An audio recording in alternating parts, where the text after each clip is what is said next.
It's personal between me and you, and I'm going to do you some serious harm, you big stiff idiot. The untouchable True School Sports Empire proudly presents something the boxing games are missing. Hey, what's going on? Boy BT, and I came here to talk some boxing with the thousands of True School Sports subscribers. All right, so it's been well over a year since I made any videos in the backyard. And, you know, the backyard is kind of nice. It's a beautiful day today, and I don't feel like walking, so we may bring this tradition back of making videos in the backyard. But while I'm sitting here in the backyard, just pacing back and forth, thinking about things that are going on in boxing, it's a very busy time of the year for your boy BT on True School Sports. I figured we'd talk about Osaki Foster because, you know, he's reached a very, very amazing point in his career. You know, this is a guy on Osaki Foster that had suffered two losses early in his professional career. You know, he was going in and out of jail. The odds of him making anything out of himself in boxing were already slim to none, because to make it in boxing without being undefeated is hard enough. To make it in boxing, just if you do everything right, is hard enough, because there's so many fighters. It's such a hard sport. But then to have all that going on, the two losses, you know, no big time promotional backing, to essentially be in and out of jail all the time. I mean, he's a miracle. It's a miracle what he's done to get himself to this point. And he's now a top-ranked fighter, top-ranked boxing. The fine folks of Top Rank Incorporated, you know, they decided that signing him would be good for business, and they went ahead and they've signed Osaki Foster. So let's talk about it. What does this mean for Osaki Foster, and what could be on the horizon for him? Because he's never had this kind of promotional backing before. I mean, I remember he fought on Pobellum. My introduction to him was 3 years ago on our Ring City USA Thursday night card. So these are a bit of uncharted waters for Osaki Foster, but he's a great fighter. And following what was a very, very memorable and historic performance against Eduardo Rocky Hernandez, where he successfully defended the title behind enemy lines in Mexico with everything stacked against him and in the favor of Rocky Hernandez, it showed you the kind of fighter he is. It showed you, you know, the caliber of fighter he can be. You know, so he's already went ahead. He did an interview with Top Rank, and he disclosed who he wanted to fight,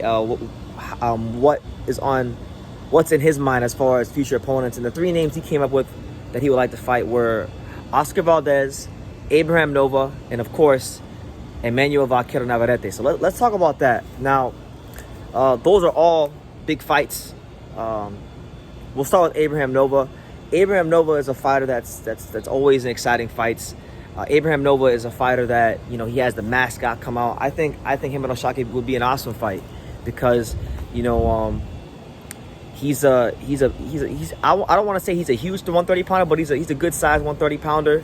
I don't think he has the natural fighting instincts of an Osaki Foster, but he is very aggressive, and I don't think Osaki Foster could fight the same way he did against Rocky Hernandez against a guy like Abraham Nova. That's just my opinion. I think he'd do a little bit more boxing in that fight. But Osaki has shown the ability to do both, to be the boxer and to be the guy that comes after you. So yeah, he's a well-rounded fighter. As far as Oscar Valdez, that's an amazing crossroads fight. You know, Valdez is coming off of a loss to Emanuel Navarrete. He's had a rough go around these last couple of years, where you know, he's been losing some big fights against the likes of Shakur Stevenson, Navarrete, and that might be the fight where Top Rank says, you know what, we want to see what we have left for Oscar Valdez, so why don't we, you know, make this little crossroads fight, and if he loses, we're just gonna cut him. That might be what they decide to do. It'd be a good fight. You know, Valdez has become a bit more of a counter puncher over the years, as opposed to the guy he was, you know, let's say 4 or 5 years ago when he was fighting, you know, Scott Quigg and these caliber of fighters, right?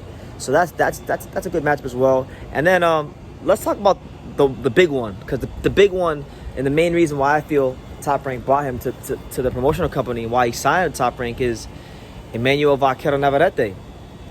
Navarrete just had a tough fight with Robertson Conceição, which was close enough to warrant a rematch. It wound up being a draw.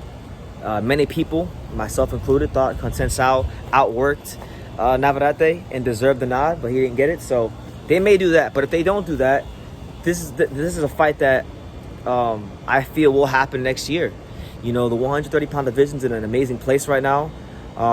Joe Cordina, unfortunately, as much as I like him, he didn't want no smoke. And when people started calling for the Osaki Foster unification fight, he turned into an accountant. He turned into a businessman, and he just didn't want the smoke. And he was making every excuse in the world to not, you know, want to unify the titles with Osaki Foster. So it is what it is there with that. But this is a good fight. Navarrete, one thing about him is he's a very, very crafty body puncher. He's a guy that, you know, he fights one way and it looks a certain way, but he fights the fight that works for him, and it's very effective, and it's hard to deal with for 12 rounds. I mean, you could even be beating him and outworking him, and he's still going to find a way to come and get you. So Osaki would have to be in the best shape of his life and do what he can to put Navarrete on the back foot as much as possible. On the other hand, we saw what Osaki already did to one, you know, Mexican. You know, Navarrete might just be another one. You know, so we'll see how it goes. Osaki has great natural fighting instincts, so it'll be up to him to try to read one of the most unpredictable fighters in boxing in Navarrete and adjust accordingly. And that fight will for both fighters, that fight will be all about adjustments. So hell of a fight there. Hopefully we can start unifying these titles in the 130 division. I know Cordina doesn't want to fight Osaki. Maybe he doesn't want to fight anybody. Who knows? Maybe he's gonna be one of those diva-like champions. We'll see how his career continues to evolve as he gets deeper into his title reign. But you know, you got Hector Luis Garcia, who's holding the WBA title.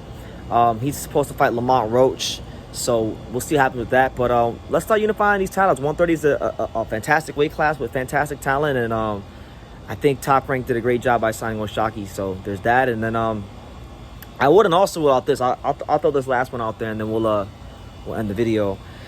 We know that Shakur Stevenson. We know that Shakur just had a very bad performance against Edwin De Los Santos. And we know that Shakur Stevenson and Osaki Foster have history. I remember when they were going back and forth on Twitter. I remember when Osaki Foster was, you know, a guy that was calling for a title shot. I think he might have even been his mandatory. I could be wrong. Let me see. Was Shakur? What was Shakur? No. Anyway, yeah, I feel like he was a mandatory, but I just remember Osaki Foster and Shakur going back and forth. And don't be surprised if Osaki fights a Valdez or Abraham Nova, and let's just say he has a really good performance against one of those type of fighters, and then he goes ahead and, you know, does his thing. I could see Top Rank making an offer to Osaki to come up to 135 and fight Shakur. You know, they have history. There's a bit of familiarity there, so I think only Shakur knows if Osaki Foster punches hard enough for him to fight overly cautious like he's done against Nakatilia and De Los Santos.